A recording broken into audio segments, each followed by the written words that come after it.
Beleza, minha gente? Vamos lá para a resolução de mais uma questão do VEST Unicamp 2019. Presta atenção, vem comigo. É uma questão que trata, pessoal, da lei de Fourier, uma questão com nível de dificuldade um pouquinho maior, mas ele dá uma série de dicas no enunciado, tá? Aliás, essa prova de 2019, eu achei ela num nível mais alto que provas de anos anteriores. Então, observa, olha só.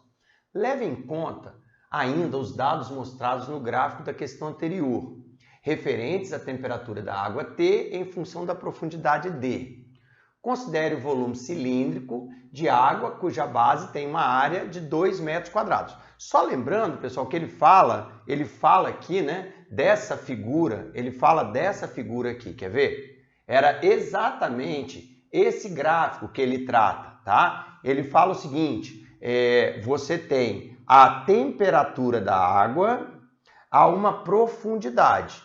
Na superfície, a temperatura da água era 19,3. Conforme vai aumentando a profundidade, a temperatura da água vai diminuindo. Então, por exemplo, a uma profundidade de 7 metros, você tem uma temperatura de 19 graus Celsius. Tá? Então, ele deu esse gráfico, tá bem? Bom, aí... como é que nós vamos fazer isso agora? Presta atenção. Então lá, retomando a leitura, o que acontece? Leve em conta ainda os dados mostrados naquele gráfico da questão anterior, referentes à temperatura T da água em função da profundidade. A temperatura vai baixando conforme afunda. Considere um volume cilíndrico de água, cuja base tem uma área A de 2 metros quadrados. A face superior está na superfície, a uma temperatura constante TA. E a face inferior está a uma profundidade D, a uma temperatura constante TB, como mostra a figura a seguir.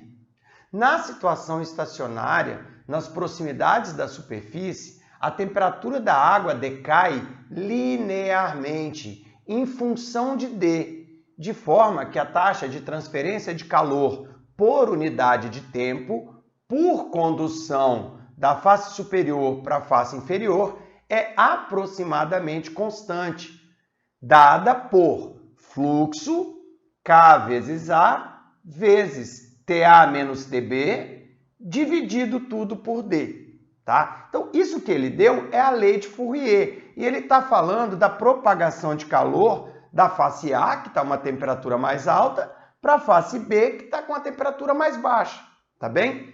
E ele disse que a condutividade térmica da água é 0,6 watt por metro grau Celsius.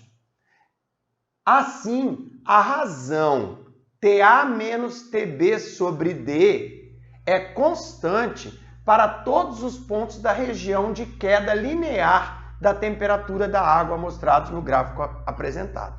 Tá? Então, de fato, né, a razão TA menos TB sobre D vai dar um valor constante aqui para essa mesma situação. Tá? Bom, aí, pessoal, o que acontece? Ele falou isso tudo, botou o desenho, deu a área, então ele deu a área, 2 metros quadrados, ele deu a fórmula, tá? E ele deu a condutividade térmica da água, tá? Então, e outra, pessoal, apesar de ter uma história grande, um enunciado grande, tudo nas unidades corretas, tudo no sistema internacional, sem fazer confusão, tá bem? Forneceu isso tudo e agora vamos ver o que ele quer, tá? Na sequência, utilizando as temperaturas da água na superfície e na profundidade D do gráfico, e a fórmula fornecida, conclui-se que na região de queda linear da temperatura da água em função de D, o fluxo é igual a quanto? Gente, é só pegar todas as informações. Então, por exemplo, eu vim aqui, ele falou que toda essa região é linear. Então, na região linear, repara, pessoal, que você tem aqui uma região linear. Só que, na verdade, tem hora que vai deixando de ser linear a variação da temperatura. Então, o que acontece? eu tenho que pegar apenas a região em que o comportamento da variação de temperatura é linear, na região de queda linear da temperatura. Aqui foi uma queda linear, aqui não. Tá bem? Então observa, eu vou pegar, por exemplo, que o D seria 2 metros. Ah, professor, se eu quisesse pegar o D 3 metros?